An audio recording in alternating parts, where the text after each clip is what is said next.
So if you're on a budget, or what I like to say, a baller on a budget, the iPad 9th Gen might be very enticing to buy. But in 2024, I'm gonna be real.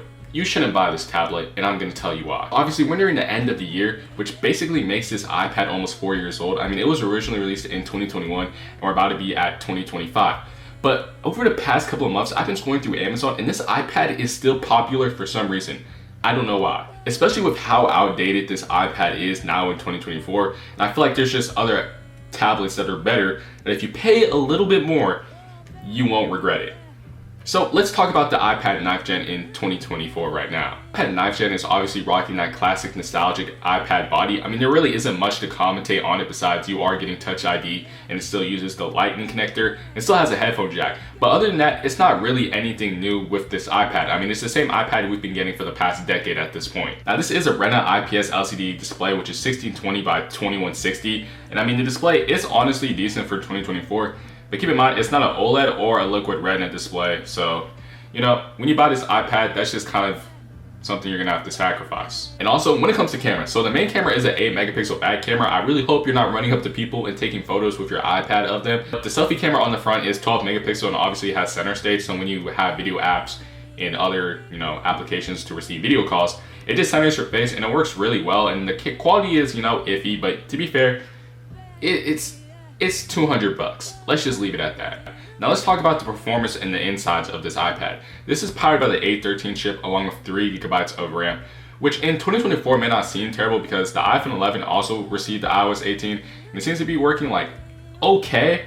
The iPhone 11 that I have has been low-key kind of sluggish, and when running iOS 18 on the iPad 2, I'm not gonna lie to you guys, it is a little bit sluggish and it does stutter a little bit, especially with multitasking.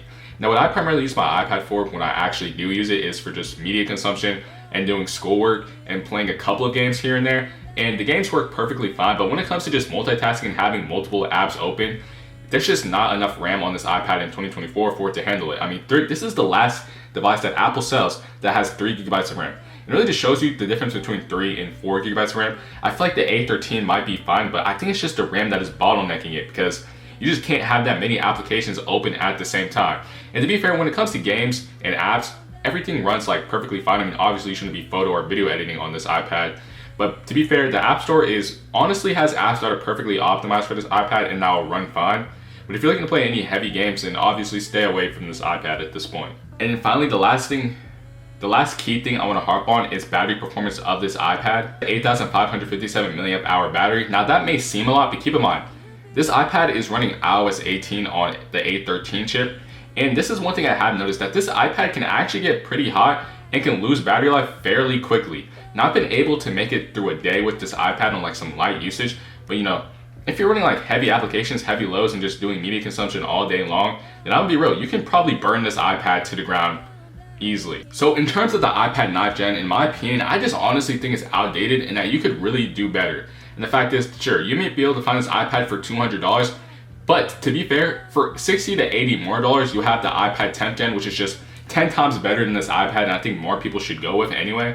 Because first of all, it has the complete redesign, it still has Touch ID, but then at the same time, you're getting USB-C, a way better display, and the A14 chip along with 4 gigabytes of RAM, which is good performance here in 2024, rather than buying the sluggish A13 with 3 gigabytes of RAM.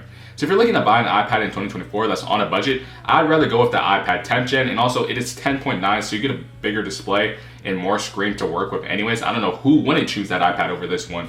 But besides that, let me know what you guys think about this iPad down below in the comments, and I'll see you guys in the next one. Peace.